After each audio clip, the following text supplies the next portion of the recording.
ஸ்ரீ குருப்யோ நமஹ, பரமகுருப்யோ நமஹ, ஆச்சாரிய குருப்யோ நமஹ.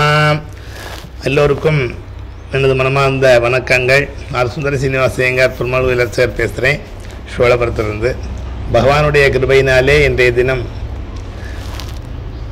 சனி பகவானுடைய குணங்களும் சனி பகவானுடைய எதிர்கால வாழ்க்கைகளும், சனி பகவான் பீடித்தால் எந்த மாதிரியான பரிகாரங்கள் செய்ய வேண்டும், சனி பகவானுடைய ஏழரை சனிக்கு என்ன செய்ய வேண்டும் என்பதை விவரமாக பார்க்கலாம். சனி பகவான் யார் அப்படின்னா சூரிய பகவானுடைய மைந்தன். அவர் உடன் பிறந்தவர் தர்மராஜன். இந்த தர்மராஜன் அப்படிங்கிறவர் தர்மத்தை மறப்பதோ மறுப்பதோ இல்லை. சனி பகவானும் ஆயுள்காரகன் என்று பெயர் இருக்கு. இந்த ஆயுள்காரகன் ஆயுளை கொடுக்கக்கூடியவன். சனி பகவான் எல்லாரும் பயப்படுவாங்க. எல்லாரும் பயந்து என்ன செய்வோம், எந்த இளநாடு சனியெல்லாம் அப்படி நடக்குமோ அப்படின்லாம் நினச்சிட்டு இருப்பாங்க. அப்படி கிடையாது. தர்மம் செய்பவர்களையும் நீதியுடன் நடப்பவர்களையும் இந்த சனி பகவான் எதுவுமே செய்வதில்லை. பொங்கு சனியாக இருந்து காப்பாற்றுவார். அந்த வாரத்தை சொல்கிறதுக்காக தான் அரியன் வந்திருக்கேன். இப்போது ஏழரை சனி யாருக்கெல்லாம் ஆரம்பிக்குதோ அவங்கெல்லாம் ஆரம்பிக்குதே என்ன செய்வோம், மேஷராசிக்காரங்களாம் 7 நாள் ஆரம்பிக்குது பயந்துகிட்டே இருப்பாங்க இல்லையா. அந்த பயம் தேவையில்லை. இந்த சனி பகவான் எப்போதுமே நன்மைகளை செய்தால் எற்றைக்கும் 7 பிறவிக்கும் பற்றாவான் என்று சொல்லக்கூடிய அளவிலே, அழியாத அளவிலே சிறப்பாக பொருள்களை வாரி வழங்கி யாரும் தீண்டாத அளவிற்கு செய்து விடுவான். அப்படிப்பட்ட சனி பகவான் தான் யோகத்தை கொடுக்கக்கூடியவன் தான். அவன் கொடுத்தால் சனி கொடுக்க யார் தடுப்பார்? யார் தடுக்க முடியாது. கொடுத்தா கொடுத்தது தான். அப்படிப்பட்ட சனி பகவான் ஊனமுற்றவன், அது ஒரு கால் இல்லாதவன். அப்படி இருக்கும்போது கால் இல்லாதவர்களுக்கு அவரை சனி பகவானே அனுப்பி வைப்பார். நம்ம தர்மம் கேட்டு அப்படி அனுப்பும்போது நம்ம ஒன்றும் கிடையாது படா அப்படி சொல்லக்கூடாது. ஏதாவது ஒரு 10 ரூபாயோ 5 ரூபாயோ கொடுத்து அனுப்பணும். இப்படிப்பட்ட தர்மங்கள் யாரெல்லாம் செய்கின்றார்களோ, ஊர் பேர் தெரியாதவர்கள் கூட தர்மம் பண்ணுறது, அப்படிப்பட்ட தர்மங்களை யாரெல்லாம் செய்கின்றார்களோ, அன்னம் கொடுக்கின்றார்களோ, அவர்களை சனி பகவான் எதுவுமே செய்வதில்லை. அவருடைய தர்மத்தை பாராட்டி நன்மைகளை செய்வார். இவர் ஆயுளை விருத்தி பண்ணி கொடுக்கக்கூடியவர். இவருக்கு உரிய வீடுகள் மகரம், கும்பம். இவர் தான் அதிபதி, ராசி அதிபதி சொல்கிறது. இந்த ராசிக்காரர்கள் பயப்பட வேண்டிய அவசியம் இல்லை. பூசம், அனுசம், உத்திரட்டாதி இந்த 3 நட்சத்திரத்தில் பிறந்தவர்களும் பயப்பட வேண்டிய அவசியம் இல்லை. அவருடைய பாதையே இந்த பூசம், அனுசம், உத்திரட்டாதி தான். அதனால் பயப்பட வேண்டிய அவசியம் இல்லை. இப்போது இவர் மேஷ ராசிக்கு 7 நாடு சனியாக வரார். இந்த மேசராசி என்பது செவ்வாய் பகவானுடைய வீடு. இந்த சனி பகவானுக்கு செவ்வாய் பகவான் தான் மருமகன் இந்த கிரக ஒற்றுமையில். அப்போது சனியுடைய மகளை கட்டியவர் தான் செவ்வாய். அந்த வீடு தான் இந்த செவ்வாய் பகவானுடைய வீடு. அப்போ மேசராசி நிலத்தின் அதிபதி செவ்வாயை வராரு அப்படின்னு போகும்போது மருமகன் வீட்டில் போய் தொந்தரவெல்லாம் பண்ண மாட்டார். மருமகனுக்கு நல்ல மரியாதையை கொடுக்கக்கூடியவர் தான். ஏன்னா மகர ராசியில் செவ்வாய் பகவான் உச்சம் பெறார், ஒரு மரியாதை கொடுக்குறார். அதனால் மேசராசிக்கு 7 நாள் நடக்க போகுது அப்படிங்கும்போது இந்த செவ்வாய் பகவான் அதிபதியாக கொண்ட மேசராசிக்காரர்கள் பயப்பட வேண்டிய அவசியமில்லை. சுப விரயங்களை அள்ளி கொடுப்பான். நீதிமான்களுக்கு பெரிய பெரிய பதவிகள் இருக்கக்கூடிய உயர் பதவிகள் கிடைக்கும். என்ன அதிகபட்சமாக உழைக்க வேண்டியிருக்கும், அவ்வளோதான். மற்றபடி பயப்பட வேண்டிய அவசியமே இல்லை. நீதியாக நடந்து கொண்டால் மேசராசிக்காரர்கள் பயப்பட வேண்டிய அவசியமில்லை. சுப விரயங்களை கொடுப்பதும், மகனுக்கு கல்யாணங்களை முடித்து வைப்பதும், வீட்டை கட்டி அழகு பார்ப்பதும், இந்த மாதிரி நிலைமைகளை கொடுப்பான். ஒரு நம்மகிட்ட தேவையற்ற பொருள் ஏதாவது இருக்குது அப்படின்னா அதை விரயம் பண்ண வச்சு நல்லதை ஏற்படுத்துவார். அதனால் பயப்பட வேண்டிய அவசியம் இல்லை. ஒரு பொருள் வந்துட்டு சம்பளம் வாங்கிட்டோம் அப்படின்னா முதல் செலவு ஒரு 10 ரூபாயை தர்மம் பண்ணணும். இது செஞ்சால் போதும், மேசராசிக்காரர்களுக்கு நன்மையே ஏற்படும். அடுத்தபடியாக ரிஷபராசி. இந்த ரிஷபராசிக்கு 11வது இடத்துல சனி பகவான் வரார். இந்த சனி பகவான் வரும்போது லாபத்தில் வரார். அப்போது பழைய வீடுகாருக்கு இதுக்கு மாறி கட்டணும் அப்படின்னா உடனே கட்டுறதுக்குள்ள பாக்கியத்தை வரைய கொடுத்துருவார். அது மட்டும் இல்லை, நல்ல லாபகரமான சூழ்நிலையை உண்டாக்கி கொடுப்பார். பணம் குமியும். இந்த மாதிரி கேட்ட இடத்திலும் சரி, நமக்கு வர வேண்டிய பணமும் நல்லபடியாக சேர்ந்துடும். சிறப்பான வாழ்வை இந்த ரிஷபராசிக்காரர்கள் பெறுவார்கள். ரிஷபராசிக்கு அதிபதி யார் அப்படின்னா சுக்கிர பகவான். அந்த சுக்கிர பகவான் அப்படின்னா ஐஸ்வர்யத்தை வாரி வழங்கக்கூடியவன் தான் அந்த சுக்கிர பகவான். அப்புறம் அந்த ஐஸ்வர்யங்களை வாரி வழங்கக்கூடிய சுக்கிரபகவானுடைய வீடு, அதோட லாப சனி, இது எல்லாம் சேர்ந்து வரும்போது அஷ்ட ஐஸ்வர்யங்களும் இந்த ரிஷபராசிக்காரர்களுக்கு ஏற்படும் என்பதை உறுதியாக தெரிவித்துக் கொண்டு, இவர்கள் எந்த தேவதைகளை வணங்கினால் நன்மை ஏற்படும், நாம் மகாலட்சுமியை வணங்க வேண்டும், நன்மை ஏற்படும். அடுத்தபடியாக மிதுன ராசி. மிதுன ராசிக்காரர்களுக்கு அதிபதி புதன் பகவான். இந்த புதன் பகவான் புத்திகாரன், நல்ல புத்தியை உடையவர்கள், புத்திசாலித்தனம் உடையவர்கள் மிதுன ராசிக்காரர்கள்.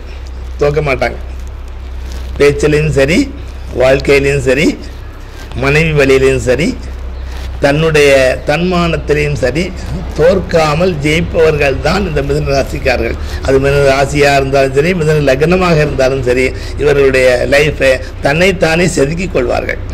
அப்போது இப்படிப்பட்ட பாக்கியத்தை இவர் என்ன செய்கிறார், தொழில் ஸ்தானத்துக்கு சனி பகவான் வரார். தொழில் ஸ்தானம்னா கொஞ்சம் பயமாக இருக்கும்ல, தொழிலை பிடிச்சுன்னு இருக்கக்கூடியவன் தொழிலில் கொஞ்சம் சறுக்குனாலும் கூட மனசு சங்கடப்படுவான் இல்லையா. வியாழ பகவானுடைய வீட்டில் சனி பகவான் அமர்றதுனாலேயும், வியாழ பகவானே தொழில் ஸ்தானாதிபதியாக அமர்றதுனாலேயும் மிதுனராசிகள் தொழில் செய்யக்கூடிய அளவிலே பல பிரமுகர்கள் இருப்பார்கள். அந்த பல பிரமுகர்கள் எப்படி இருக்கும்னா, அந்த சனி வருதே அப்படின்னு பயப்பட வேண்டிய அவசியம் இல்லை. அதாவது ஊனமுற்றோருக்கு உதவி செய்வதும், அன்னதானங்கள் செய்வதும், இதை தன்னுடைய வாழ்க்கையிலே அவருக்கு வேலை பார்ப்பாங்க இல்லையா, அது முதலாளியாக இருந்து தொழிலாளியாக இருந்தால், தொழிலாளர்கள் ஒருவன் நொண்டியாவோ அல்லது கை இல்லாதவனாகவோ கை நுடமுள்ளவனாகவோ இருந்தால் அவனுக்கு வேலை கொடுக்கணும்.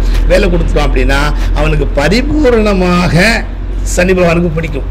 இந்த தொழிலில் தொந்தரவே பண்ண மாட்டார். பண்ணாமல் ஐஸ்வர்யங்களை வாரி வழங்குவதில் சிறப்புடையவராக இருப்பார். ஆனால் சுபவிரயங்கள் ஏற்படும்.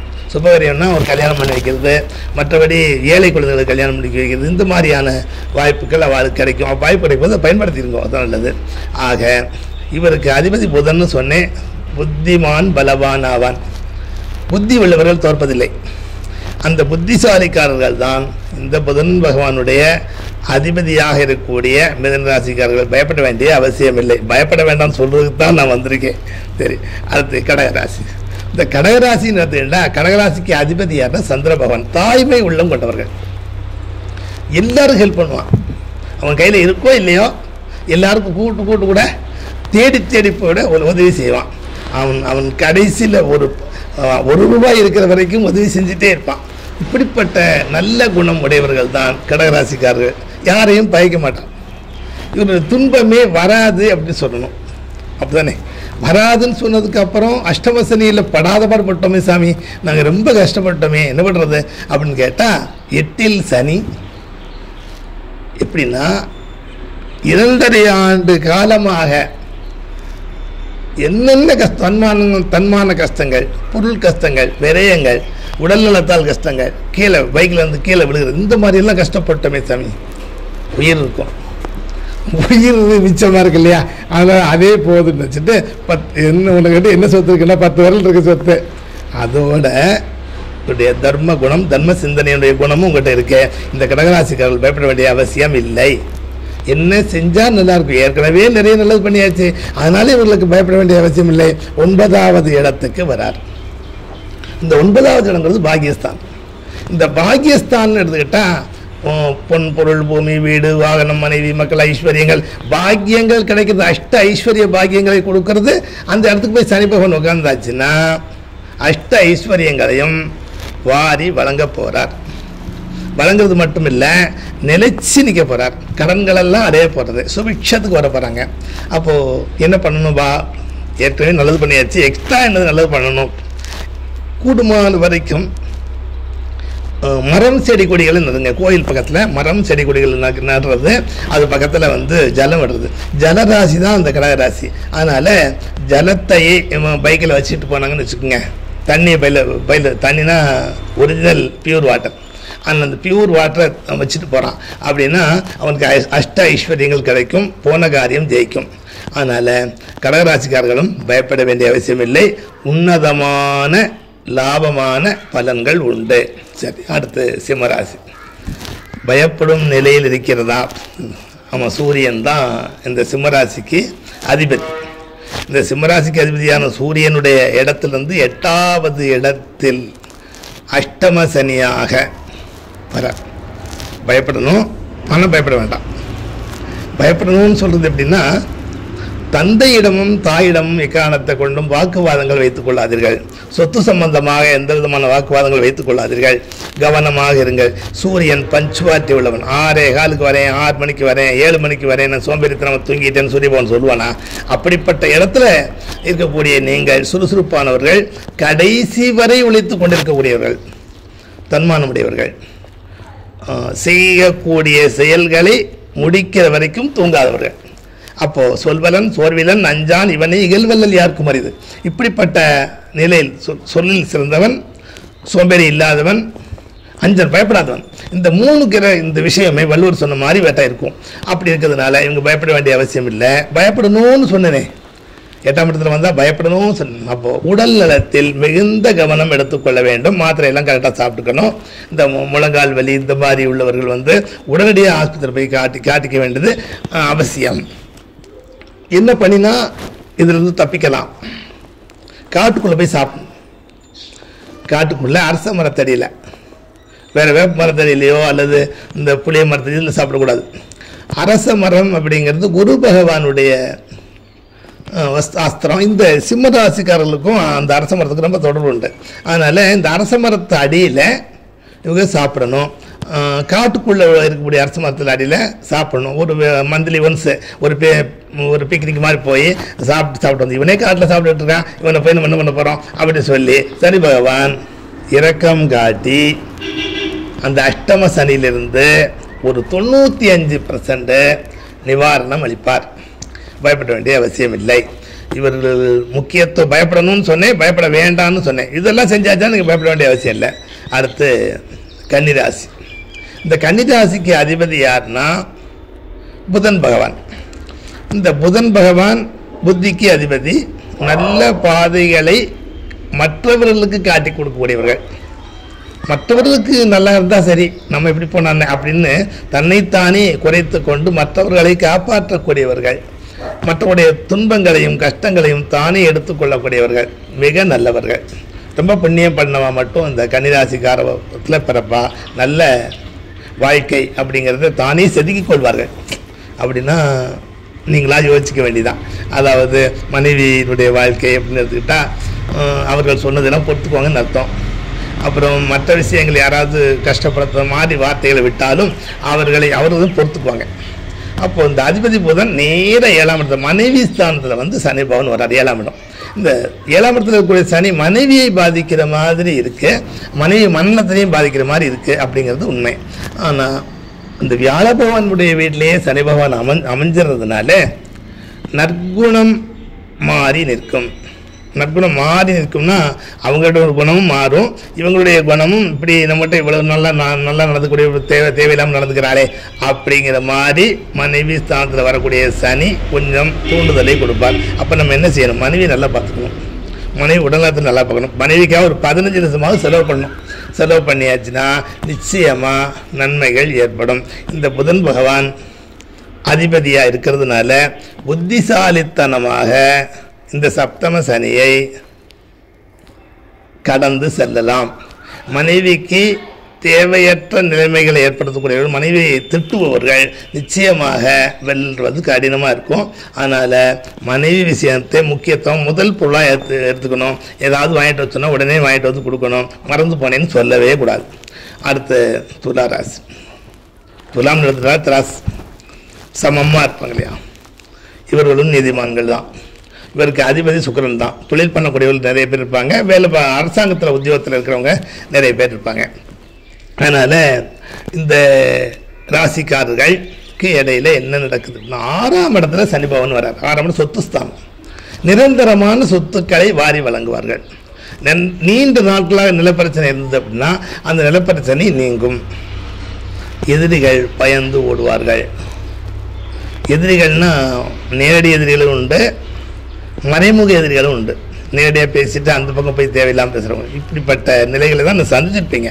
அந்த சந்திக்கும் நிலை இந்த 6ஆம் இடத்துக்கு சனி பகவான் வரும்போது சொத்துக்களை வாரி வழங்கி நன்மைகளை ஏற்படுத்துவார். புது சொத்து வாங்கலாம், புது வீடு கட்டலாம், தன் பணம் சேவிங்ஸ் வந்து ரொம்ப கரெக்டாக இருக்கணும் இல்லையா. ஆரம்ப காலத்துலேருந்து இப்போ இப்படி தான் இருப்பாங்க, சிக்கனமாக இருப்பாங்க, திரவம் பண்ண வேண்டிய இடத்துல திரவம் பண்ணுவாங்க. அப்படிப்பட்ட ஒரு துளாராசிக்காரர்கள் பயப்பட வேண்டிய அவசியமே இல்லை. அப்போது எதிரிகள் தொல்லை இருக்காது, சொத்து வாங்கலாம், சுபிக்ஷம் பெறலாம். இப்போ யாரை சேவிக்கணும்? உட்கார்ந்துருக்கக்கூடிய மகாலட்சுமியை சேவிக்கணும், ஸ்ரீரங்கநாதரை சேவிக்கணும். இந்த ரெண்டும் ஒரு நன்மையை ஏற்படுத்தி கொடுக்கும். அதுக்கு அடுத்தபடியாக விருச்சிக ராசி, உடலால் மனதால் ரொம்ப கஷ்டப்பட்டீங்க. இந்த அர்த்தாஷ்டம சனி நடக்கிறதுக்கு உண்டான வழி ஏற்கனவே இருந்து 2.5 வருஷமாக பட்டக்கூடிய மன கஷ்டங்களை தான் நீங்கி இருதயஸ்தானத்துக்கு சனி பகவான் 5ஆம் இடத்துக்கு வரார். அர்த்தாஷ்டம சனி நீங்கிருச்சு அப்படின்னா எப்படின்னா மொத்தத்தில் இந்த அர்த்தாஷ்டம சனின்னு சொல்கிறதுல அஷ்டம சனியில் பாதி அர்த்தாஷ்டம சனி. அஷ்டம சனி 30 வருஷத்துக்குடைய பலனை 2 வருஷத்தில் கொடுப்பான். இதே விருச்சிக ராசிக்கு தொழிலினால், உழைப்பினால், அப்புறம் உடலினால், இந்த 3 விஷயமும் அவளை தாக்குன்னு தாக்கிட்டு அந்த நிலையிலையும் கூட இவங்க வந்து என்ன செய்வாங்கன்னா தைரியத்தை கைவிடாமல் கௌரவமாக பிழைப்பார்கள். கௌரவம் தான் வாழ்க்கையை. இந்த அதிபதி செவ்வாய், இவருக்கு அதிபதி செவ்வாய், செவ்வாயை யாராவது ஜெயிக்க முடியுமா அப்படின்னு கேட்டால் எல்லா 9 கிரகங்களையும் சேர்த்து செவ்வாய் போன்றிருக்காருன்னா பக்கத்தில் இருக்கிற அது சடைகள் பண்ணான், நான் தான் முதன்மையாக இருக்கணும் அப்படிங்கிற மாதிரி இவங்களுக்கு ஒரு ஃபீலிங். அப்புறம் இவங்களை என்ன செய்யணும்னா நீங்கள் தான் முதல்வர் அப்படின்னு சொல்லிட்டா விட்டுருவாங்களாம். இவங்க ராசிக்காரர்கள் இப்போது சனி போன இருதயஸ்தானத்துக்கு வந்துட்டாரா, வந்தது என்ன செய்வார்னா, இருதயஸ்தானங்கிறது பஞ்சமஸ்தானங்கிறது உயர்ந்த புண்ணியஸ்தானம். அந்த புண்ணியஸ்தானத்துக்கு வரும்போது பல பேருக்கு நன்மை செய்யக்கூடிய பாக்கியங்களும் இவருக்கு சேவ் ஆகக்கூடிய பணங்களும் நல்லபடியாக வந்து சேரும். அப்போது சளி சம்பந்தப்பட்ட சிரமங்கள் அதெல்லாம் இருக்கு, நிறைய ஆஸ்பத்திரி செலவுகள் லட்சமாக கொடுத்துப்பீங்க, அதெல்லாம் ஸ்டாப் ஆயிரும், நல்லாயிருக்கும். அதுக்கு அடுத்தபடியாக இவரை எந்த சேவிக்கணும், யாரை சேவிக்கணும்? முருகப்பெருமானை சேவிக்கணும். இந்த மேச ராசிக்காரர்களும் விருச்சிக ராசிக்காரர்களும் முருகப்பெருமானை சேவிச்சுட்டே வர்றாங்கன்னு வச்சுக்கோங்க. அவசர நிமித்தமாக எங்கேயாவது போகணும், அறுவடை வீட்டில் ஒரு வீடு போயிட்டு வந்தால் போகிறோம், இவருடைய சிரமங்கள் எல்லாம் குறையும், நீங்கும், நல்லாயிருக்கும். அப்புறம் தனுசு ராசி 3ஆம் இடத்துல இருந்து 4ஆம் இடத்துக்கு போகிறார். அர்த்தாஷ்டம சனி இவருக்கு தொடங்குது. யாருக்கு? தனுசு ராசிக்காரங்களுக்கு. தனுசு ராசிக்கு அதிபதி வியாழ பகவான். அப்போ மீன ராசிக்கு அதிபதியும் வியாழ பகவான் தான். என்ன பண்ணுறது? சுகஸ்தானம் பேர் 4ஆம் இடத்துக்கு. அடுத்து அர்த்தாஷ்டம சனி ஆரம்பம். சுகம் அர்த்தாஷ்டம சனி ஆரம்பம். சுகம் கிடைக்குமா? கிடைக்கும். என்ன செஞ்சால் கிடைக்கும்? ஏற்கனவே ஆஸ்பத்திரி செலவு மற்ற விஷயங்கள் எல்லாம் ஜெயிச்சு வந்தாலும் இன்னும் ஒரு முறை வரக்கூடாதுன்னு பயம் இருக்கும். அந்த பயம் நீங்குவதற்காக நீங்கள் எடுத்துக்கொண்ட வீடு, எந்த வீட்டுக்கு பிரயாணம் பண்ணால் நல்லாயிருக்கும்? பழமுதிர்ச்சோலை போகணும். பழமுதிர்ச்சோலைக்கு போய் பகவானை சேவிச்சுட்டு வந்தால், அதை பழமுதிர்ச்சோலை கடவுளை சேவிச்சுட்டு வந்தால் நல்லா இருக்கும் உங்களுக்கு. இந்த அர்த்தாஷ்டம சனியுடைய கொஞ்சம் பங்கீடுகள், அந்த பங்கீடுகள்னு எடுத்து எதை சொல்கிறது? அவருடைய பங்கு ஃபஸ்ட்டு அதை பிடிப்பார். உடம்பு சுகம் தானே. அந்த சுகஸ்தானத்துக்கு வரும்போது என்ன சாப்டர் இருக்குது? உடனே சுகத்தை என்ன பண்ணலாம் அப்படின்னு சொல்லும்போது சுகத்தை இது மட்டுமே என்ன செய்வார்? பார்ப்பார். அவள் பார்த்துட்டு நம்ம சுகத்தை எந்த இடத்துல உனக்கு பிடிச்சா சரியாக வரும்? உடம்பு வயிற்றுப்பகுதி. இந்த வயிற்றுப்பகுதி நுரையீரல் பகுதி. இந்த இடம்தான் சிரமத்தை உண்டு பண்ணக்கூடிய பகுதிகளாக இருக்கும். இதை வந்து நீங்கள் என்ன செய்யணும்? தண்ணீர் தானம், தண்ணீர் பந்தல் இதெல்லாம் வைக்கணும். அப்புறம் வேறு யாருக்கு ஹெல்ப் பண்ணலாம்? விடோவாக இருப்பாங்களே அவங்களுக்குலாம் ஹெல்ப் பண்ணலாம், நல்லாயிருக்கும். அப்புறம் பிராமணர்களுக்கு, இந்த பிராமணர்கள்னு எடுத்துக்கிட்டால் அந்த என்போன் அரவன். அந்த பிராமணன் எதுக்கு ஹெல்ப் பண்ணோம்? தனுசு ராசிக்கு அதிபதி வியாழ பகவான். அதனால் இந்த வியாழ பகவானுக்கு அப்படின்னா அவளுக்கு ஹெல்ப் பண்ணோம் அப்படின்னா நேரடியாக சனி பகவானுக்கு திருப்திகரமாக அது போய் சேரும். அந்த குருவை வணங்குவதனால், பிராமணனை வணங்குவதனால் நன்மைகள் ஏற்படும். பிராமணனுக்கு தொந்தரவு கொடுக்குறோம் அப்படின்னா சிரமம். அப்போது பிரம்மனோ பிராமண பிரியா, பிராமணரை பிடிச்சிக்கணும், நன்மைகள் ஏற்படும், சுபிக்ஷம் ஏற்படும், கஷ்டங்கிறதே வராது உடலில். அப்போது வர்றது மொத்தமே வராதுன்னா சுகஸ்தானத்துக்கு வந்தவன் இன்னும் ஒன்றுமே செய்ய மாட்டானா, எதுவும் கெடுக்க மாட்டானா. அவங்க தர்மத்தை பண்ணியாச்சுன்னா தர்மசீலன் அவன் சனி பகவான். அதை கணக்கில் எடுத்துட்டு இந்த கணக்கை லெஸ் பண்ணுவான்.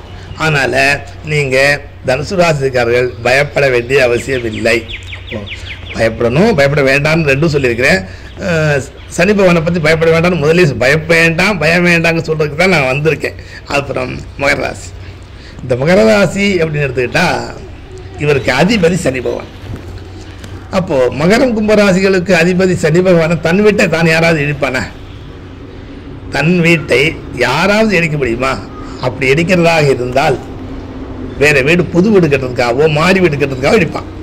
அப்போது அப்படிப்பட்ட சூழலை புது வீடு கட்டுவதையும் புது கணக்கு துவங்குவதையும் புதிய தொழில் துவங்குவதையும் அடுத்த தைரியத்தையும் ஏற்படுத்தி கொடுப்பான்.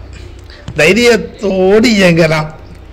பணத்தை எண்ணி வைக்கிறதுக்கு தனியாக ரூமே கட்டணும். சரி, ரூம்னா பிரச்சனை அப்படின்னா தனியாக பேங்கில் போட்டு வச்சுக்கலாம், அல்லது தர்மங்கள் பண்ணலாம். எதாக இருந்தாலும் சரி, தர்மசீலர்கள் தான் மகராசிக்காரங்க. செய்யும் தொழிலை சரியாக பண்ணக்கூடியவர்கள். அதனால் இந்த சனி பகவானே இந்த ஜாதகத்துக்கு ஆட்சி பலம் பெற்று வந்த சனி பகவான் மீனராசிக்கு 3வது இடத்துக்கு பிரயாணம் பண்ணுறார். அந்த 3வது இடங்கிறது தைரியஸ்தானம், நல்ல தைரியத்தை கொடுக்கும். அதனால் வாழ்க்கை முழுக்க நல்லா இருப்பாங்க. இந்த சனி பகவானுடைய பேச்சு இவருக்கு ஜாக்பாட் அடிக்க போகுது, லாட்ரி விழப்போகுது. அது மட்டும் இல்லை, எக்ஸட்ரா நினைச்சாலும் நடக்கும். அப்படிப்பட்ட பாக்கியத்தை மகராசிக்காரர்கள் பெறுவார்கள். அப்புறம் கும்பராசி.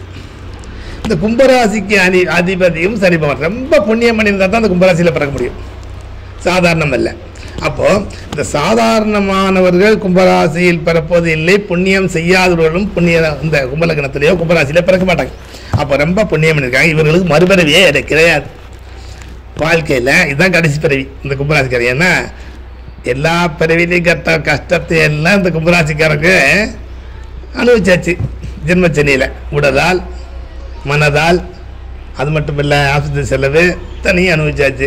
இதோட விலகி போதியா சாமி அப்படின்னு சொல்லி அவளை விடக்கூடிய நேரம். அது மட்டும் இல்லை, அப்போ சனி பகவானுடைய வீடாக இருக்கிறதுனாலேயும் மகர ராசிக்கு கஷ்டங்களில் ஐஸ்வர்யம் உண்டு. கும்பராசியாக இருந்து அவரே சனி பகவான் இருக்கிறதுனாலேயும் கும்பராசிக்காரங்களுக்கு கஷ்டம் இல்லை, சிரமம் இல்லை. ஆனால் வாக்குச்சனியாகவும் பாதச்சனியாகவும் கும்பராசிக்காரர்களுக்கு வருகிறார். வாக்கில் சனி. இந்த வாக்கில் சனியோடு என்ன செஞ்சிடார் அப்படின்னா கிளம்பிடுவார். இதோட கும்பராசிக்காரர்களுக்கு அடுத்த 2 வருஷத்தோட கம்ப்ளீட்டாக 7 சனி முடிஞ்சிடும். அப்போ இந்த சிரமங்கள்லாம் நீங்கிடும். வாக்கில் வியாழ பகவானுடைய வீட்டில் சனி பகவான் வர்றதுனால இவாளுக்கு எந்த விதமான சிரமங்களும் ஏற்படாது. நல்ல வாக்கு தூய்மை ஏற்படும், வாக்கு பலம் ஏற்படும். இவங்ககிட்ட வாக்குவாதம் வச்சுக்கிறக்கூடாது, சொன்னதெல்லாம் பறிக்கும். இந்த கும்பராசிக்காரங்க என்ன சொல்கிறோன்னா அப்படியே பலிச்சிடும். அதனால் இப்போ இந்த 2 வருஷத்துக்கு ஒரு வேளை ஜோதிடராக இருக்காங்க, ஒரு வேளை ஒரு ஆசிரியராக இருக்காங்க, ஒரு ப்ரொஃபஸராக இருக்காங்க. அவங்க சொல்லதெல்லாம் அந்த பாயிண்டாக பிள்ளைகள் புரிஞ்சுக்குவாங்க. அப்படிப்பட்ட பாக்கியத்தை கும்பராசிக்காரர்கள் அடைவார்கள். அடுத்து மீனராசி. இந்த மீனராசி அப்படின்னு எடுத்துக்கிட்டால் அதிபதி வியாழன். மீனராசிக்கு அதிபதி வியாழ பகவான் தான். அப்போது குரு ஸ்தானத்தில் குருவினுடைய வீட்டில் இந்த சனி பகவான் நுழைகிறார். இந்த குருவுக்கு என்ன முக்கியத்துவம் அப்படின்னா தன் கூட யார் இருந்தாலும் சரி நல்லவர் ஆக்கிடுவார். அப்படிப்பட்ட ஒரு பலாபலன் இவருக்கு உண்டு. குரு பார்க்க கோடி வினை தெரிஞ்சு. இந்த குருவுடைய வீடு தானே. அதனால் கூடுமான வரைக்கும் புரட்டாதி உத்திரட்டாதி ரேவதி இந்த 3 நட்சத்திரம் மீனராசி அமையும். அப்போது இவா பயப்பட வேண்டிய அவசியம் இல்லையா? அவசியம் இல்லை, பயப்பட வேண்டாம். என்ன செய்யணும்னு ஜென்மச்சனியாக வருது. மாத்திரை சாப்பிட்டுருக்குமே, மாத்திரை எதாவது பொழுது போகுது. அப்போ என்ன பண்ணுறது? இது தொடருமா? இன்னும் அதிகமாகுமா? அதிகமெல்லாம் ஆகாது. இருக்கிறத கரெக்டாக வச்சுட்டா. எப்படி புண்ணியங்கள் செய்யணும்.